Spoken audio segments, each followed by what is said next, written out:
Students 10th class first lesson నుంచి 6th question explain చేస్తున్నాం. Balance the following chemical equations. First one HNO3 plus CaOH twice gives rise CaNO3 twice plus H2O. So దీన్ని balancing చేయాలి. So ఇలా పెద్ద పెద్ద equations ఉన్నప్పుడు ఎక్కడైతే radical పెద్దగా ఉందో ఎక్కువగా ఉందో దాన్ని మనం బ్యాలెన్సింగ్ చేస్తే ఆటోమేటిక్గా మిగతాదంతా కూడా కవర్ అయిపోద్ది. చూడండి ఇక్కడ CaNO3 ట్వైస్ ఉంది. సో NO3 అనేది ఒక రాడికల్, నెగిటివ్ రాడికల్. ఈ NO3 ట్వైస్ ఉంది కదా, ఇక్కడ చూడండి లెఫ్ట్ హ్యాండ్ సైడ్లో NO3 ఇక్కడ ఎన్ని ఉన్నాయి, ఇక్కడ ఒకటే ఉంది, కానీ ఇక్కడ NO3 టూ ఉన్నాయి ఇక్కడ. కాబట్టి ఇక్కడ స్టార్టింగ్లో ప్రిసీడింగ్ 2 పెడితే కనుక ఆటోమేటిక్గా మనకి సెట్ అయిపోద్ది అనమాట. అదేవిధంగా ఇక్కడ చూడండి రాడికల్ OH ట్వైస్ ఉంది.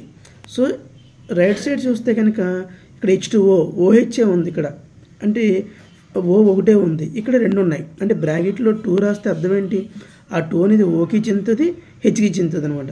కాబట్టి H2O ముందు 2 పెడితే సరిపోద్ది. ఇప్పుడు చూడండి ఇక్కడ 2HNO3 plus CaOH twice gives rise CaNO3 twice plus 2H2O. మనం ఒకసారి చెక్ చేసుకుంటే అన్నీ సరిపోతాయి. చూడండి ఇక్కడ హెచ్లు ఉన్నాయి, అంటే ముందు 2 రాస్తే అర్థం ఏంటి, ఆ 2 అనేది మొత్తం కాంపౌండ్ ఫార్ములా మొత్తానికి చెందుతుంది. అంటే 2 హెచ్లు ఉన్నాయి. రైట్ సైడ్ కూడా హెచ్ ఇక్కడ ఎన్ని ఉన్నాయి, ఇక్కడ మనకి 4 ఉన్నాయి ఇక్కడ. అంటే ఇందులో కూడా 2 ఉన్నాయి కదా ఇక్కడ సెకండ్ కాంపౌండ్లో, ఇది H2, ఇక్కడ హెచ్, మొత్తం 4. ఓకే. నైట్రోజన్ ఇక్కడ 2 ఉన్నాయి. అలాగే ఇక్కడ రైట్ సైడ్లో చూడండి ఇక్కడ కూడా 2 ఉన్నాయి. ఎన్ నుండి ఇక్కడ బ్రాకెట్లో 2 ఉంది కదా ఇక్కడ, సో 2 ఉన్నాయి. రైట్. ఆక్సిజన్ 6 ఉన్నాయి టోటల్. ఓకే. ఇక్కడ కూడా ఆక్సిజన్ ఉన్నాయి, ఇక్కడ 2, 6 + 2 8. ఇక్కడ చూద్దాం ఒకసారి, ఇక్కడ ఆక్సిజన్ 3 2 6 6 ప్లస్ ఇక 2 ముందు రాస్తాం కదా, 2 ముందు రాస్తే అర్థం ఏంటి, H2O మొత్తం చెందుతుంది అనమాట. అంటే హెచ్లో 4 ఉన్నాయి టోటల్, O ఏమో 2 ఉన్నాయి అనమాట. సో టోటల్ 8 సరిపోని. సో ఈ కాల్షియం ఇక్కడ ఒకటే ఐటమ్ ఉంది, నెంబర్ ఆఫ్ ఐటమ్స్ 1 ఉంది, ఇక్కడ కూడా కాల్షియం ఒకటే ఉందన్నమాట. ఓకే. రైట్. ఈ విధంగా సో పెద్ద పెద్ద ఈక్వేషన్ ఉన్నప్పుడు రాడికల్స్ ఎక్కడైతే పెద్దగా ఉన్నాయో అవి చూసుకుంటే సరిపోద్ది అనమాట. B NaOH plus H2SO4 gives rise Na2SO4 plus H2O. మళ్ళీ ఇక్కడ చూడండి, సో నెగిటివ్ రాడికల్ SO4 ఉంది ఇక్కడ, సో రైట్ సైడ్ కూడా SO4 ఉంది, సరిపోయింది. Na2 ఉంది ఇక్కడ, సోడియం 2 ఐటమ్స్ ఉన్నాయి, ఇక్కడ చూడండి ఒకటే ఉంది, కాబట్టి ఫ్రంట్ 2 రాసుకుంటే సరిపోద్ది అనమాట. అలాగే హెచ్డి ఇక్కడ 2 ఉన్నాయి, కానీ ఇక్కడ ఏమి ఉన్నాయి, ఇక్కడ కూడా 2 ఉన్నాయి అనమాట. ఓకే. రైట్. చూద్దాం ఆన్సర్ చూడండి ఒకసారి. ఇంకా 2 NaOH plus H2SO4 Na2SO4 plus H2O సరిపోయింది. ఒకసారి నెంబర్ ఆఫ్ ఐటమ్ చూసుకుంటే ఇంకా సోడియం 2 ఉన్నాయి. రైట్ సైడ్ చూడండి ఇక్కడ ప్రోడక్ట్స్లో కూడా సోడియం 2 ఉన్నాయి. ఆక్సిజన్ అంటే OH 2 ఉన్నాయి ఇక్కడ. ఇక్కడ చూడండి ఇప్పుడు విడిగా చూసుకున్నా సరే ఆక్సిజన్ 2 ఉన్నాయి. ఇక్కడ చూసుకుంటే ఆక్సిజన్స్ 4 ఉన్నాయి, 4 + 2 6. ఇక్కడ చూడండి ఆక్సిజన్ 4 ప్లస్ ఇక్కడ 1, మొత్తం ఎన్ని ఉన్నాయి, ఇక్కడ 5 ఉన్నాయి, కానీ ఇక్కడ ఎన్ని ఉన్నాయి, ఇక్కడ మనకి 6 ఉన్నాయి. సో ఈ ఫ్రంట్ ఇక్కడ 2 యాడ్ చేయాలి ఇక్కడ. ఓకే.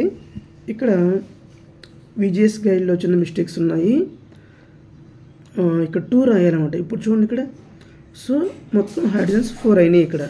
సో లెఫ్ట్ సైడ్లో చూడండి ఇక్కడ హైడ్రోజన్స్ 2 ఉన్నాయి, ఇక్కడ 2 ఉన్నాయి, 4 సరిపోయినాయి కదా. సో ఈ విధంగా 2 NaOH plus H2SO4 gives rise Na2SO4 plus 2H2O.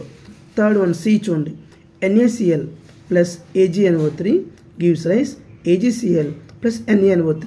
So NO3 radical చూద్దాం. ప్రోడక్ట్స్లో NO3 ఒకటి ఉంది, ఇక్కడ చూడండి ఇక్కడ రియాక్టెంట్స్లో కూడా ఒకటే ఉంది. సో Na ఒకటి ఉంది, ఇక్కడ Na ఒకటి ఉంది, Cl ఒకటి ఉంది, ఇక్కడ Cl ఒకటి ఉంది, ఇక్కడ ఎటువంటి చేంజ్ లేదు. సో ఇది స్కెల్టన్ ఈక్వేషన్. చూడండి ఆన్సర్లో NaCl plus AgNO3 gives rise AgCl plus NaNO3. So VGS గైడ్లో చిన్న చిన్న మిస్టేక్స్ ఉన్నాయి, జస్ట్ 1 or 2. సో ఇక్కడ నేను 2 రాసాను చూసారు కదా, దాన్ని మీరు కూడా కరెక్ట్ చేసుకోండి.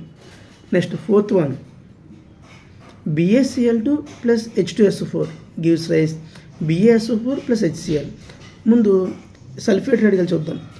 రియాక్టెంట్స్లో సల్ఫేట్ ఒకటి ఉంది, SO4. ప్రొడక్ట్స్లో కూడా SO4 ఒకటే ఉంది. సో అటు బేరియం సరిపోయింది. క్లోరిన్ 2 ఉన్నాయి ఇక్కడ చూసారా, కానీ ఇక్కడ క్లోరిన్ ఒకటే ఉంది కాబట్టి ఇటు తక్కువ ఉంటే అటు రైట్ చేసుకోవాలి. ఇక ఫ్రంట్ 2 పెట్టుకుంటే సరిపోద్ది, 2HCl అన్నమాట. చూడండి ఆన్సర్ ఇక్కడ 2HCl. కాబట్టి ఇక్కడ ఏమైంది, H2 ఉన్నాయి, ఇక్కడ 2 ఉన్నాయి, క్లోరిన్ 2 ఉన్నాయి, ఇక్కడ 2 ఉన్నాయి. సో మొత్తం అన్నీ సరిపోయి అనమాట. సో ఈ విధంగా మనం బ్యాలెన్సింగ్ చేసుకోవాలి. సో ఈ క్వశ్చన్ కూడా ఎగ్జామ్కి 4 మార్క్స్ లేదా 8 మార్క్స్ పరంగా ఇంపార్టెంట్. దీన్ని కూడా కంపల్సరీ ప్రాక్టీస్ అవ్వాలి. Okay right, thank you.